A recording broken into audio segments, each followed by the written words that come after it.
आप सबको जय मसीह। मेरे यूट्यूब चैनल पे आप सभी का स्वागत है। मैं सोनू एक बार फिर नए वचन के साथ आप लोगों के सामने हाजिर हूँ। आज का वचन मत्ती रचित सुसमाचार उसका 27 अध्याय 32 पद से लिया गया है। वचन का हेडिंग है प्रभु यीशु मसीह को क्रूस पे चढ़ाया जाना और प्राण को त्यागना। आज के इस वचन में जानेंगे। तो आते हैं आज के वचन पे।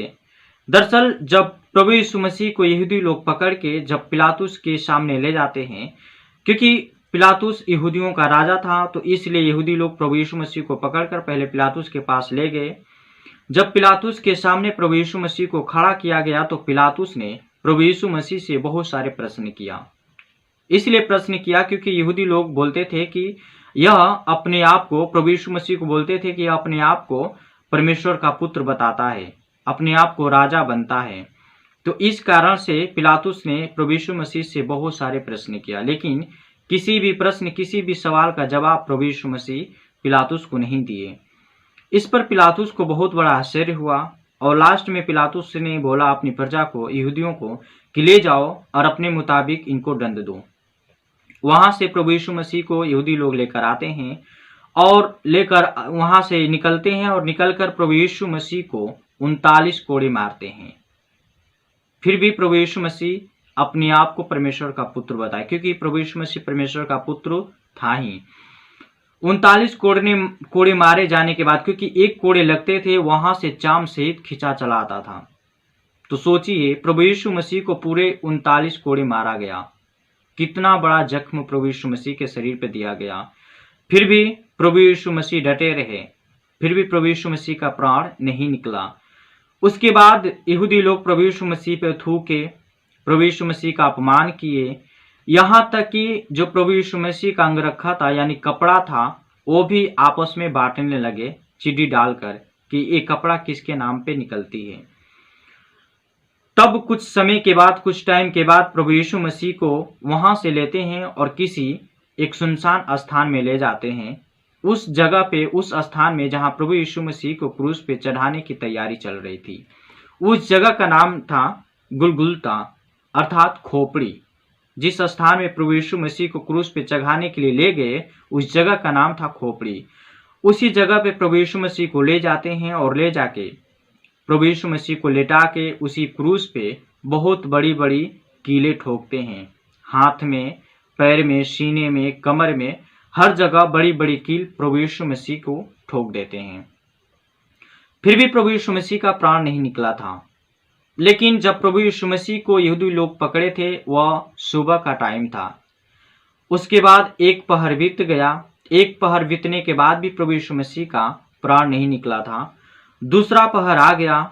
वहां यहूदी लोग अब इंतजार कर रहे थे प्रभु यीशु मसीह के मरने का, प्राण छूटने का, ताकि कब प्राण छूटे।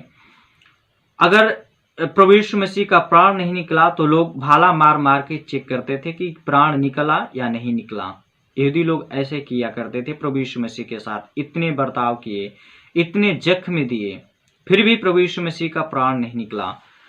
दोपहर खत्म हो गया। दोपहर के बाद तीसरा पहर आता है।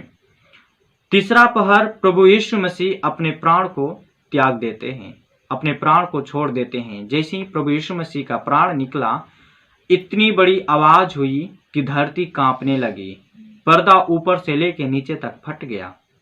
यानी जो रास्ता था, प्रभु यीशु मसीह जब प्राण छोड़े तो वो फट गया और चारों तरफ अंधेरा ही अंधेरा हो गया। उसके बाद जब प्रभु यीशु मसीह के चेले आए, क्योंकि प्रभु यीशु मसीह के 11 चेले बच गए थे। जो यहूदा इस्करियोती था, जिसने प्रभु यीशु मसीह को पकड़वाया, वह यह सोचकर कि अब मैंने निर्दोष को पकड़वा दिया, इस बात को सोचकर यहूदा इस्करियोती जाकर अपना आत्महत्या कर लिया, फांसी लगा लिया। इसलिए प्रभु यीशु मसीह का 11 चेले बच गए थे। वही 11 चेले उस जगह पे जाते हैं जिस जगह पे प्रभु यीशु मसीह को क्रूस पे चढ़ाए थे। और प्रभु यीशु मसीह जब प्राण को त्याग देते हैं तो वहां से प्रभु यीशु मसीह के चेले उस प्रभु यीशु मसीह का शव लेकर आते हैं और एक बहुत बड़ा कब्र में रख देते हैं। जिस कब्र में रखते हैं उस कब्र में कोई शव अभी तक नहीं रखा गया था। एक अच्छा कब्र था, पवित्र कब्र था, और उसी कब्र में प्रभु यीशु मसीह का शव को रख देते हैं। शव रखने के बाद इधर यहूदी लोग फिर पिलातुस के पास जाते हैं, अपने राजा के पास, और जाके यह बोलते हैं कि जो प्रभु यीशु मसीह थे, जो अपने आप को परमेश्वर का पुत्र बताते थे, उसने मरने से पहले यह बताया था कि मैं 3 दिन बाद जी उठूंगा, मैं मरूंगा और मरने के बाद 3 दिन के बाद जी उठूंगा। तो ऐसा ना हो कि जो प्रभु यीशु मसीह के चेले हैं आए और उनके शव को चुरा ले जाएं और कहने लगे कि प्रभु यीशु मसीह 3 दिन के बाद जी उठा। तो पिछले का धोखा पहले से भी बुरा हो जाएगा। ये यहूदी लोग पिलातुस से बता रहे हैं। तब पिलातुस ने बोला कि तुम्हारे पास तो पहरुए हैं, ले जाओ अपने कब्र पे लगा दो।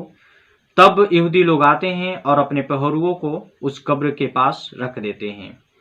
तो ये रहा परमेश्वर का वचन, प्रभु यीशु मसीह को कैसे क्रूस पे चढ़ाया गया और कैसे प्राण को त्यागे।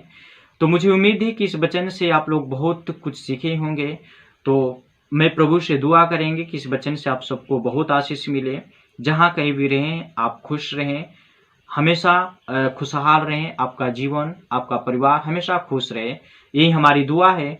तो बस आज के लिए इतना ही, फिर मिलेंगे अगले वीडियो में अगले वचन के साथ। तब तक के लिए लेते हैं विदा। आप लोग अपना ख्याल रखें। आप सबको जय मसीह।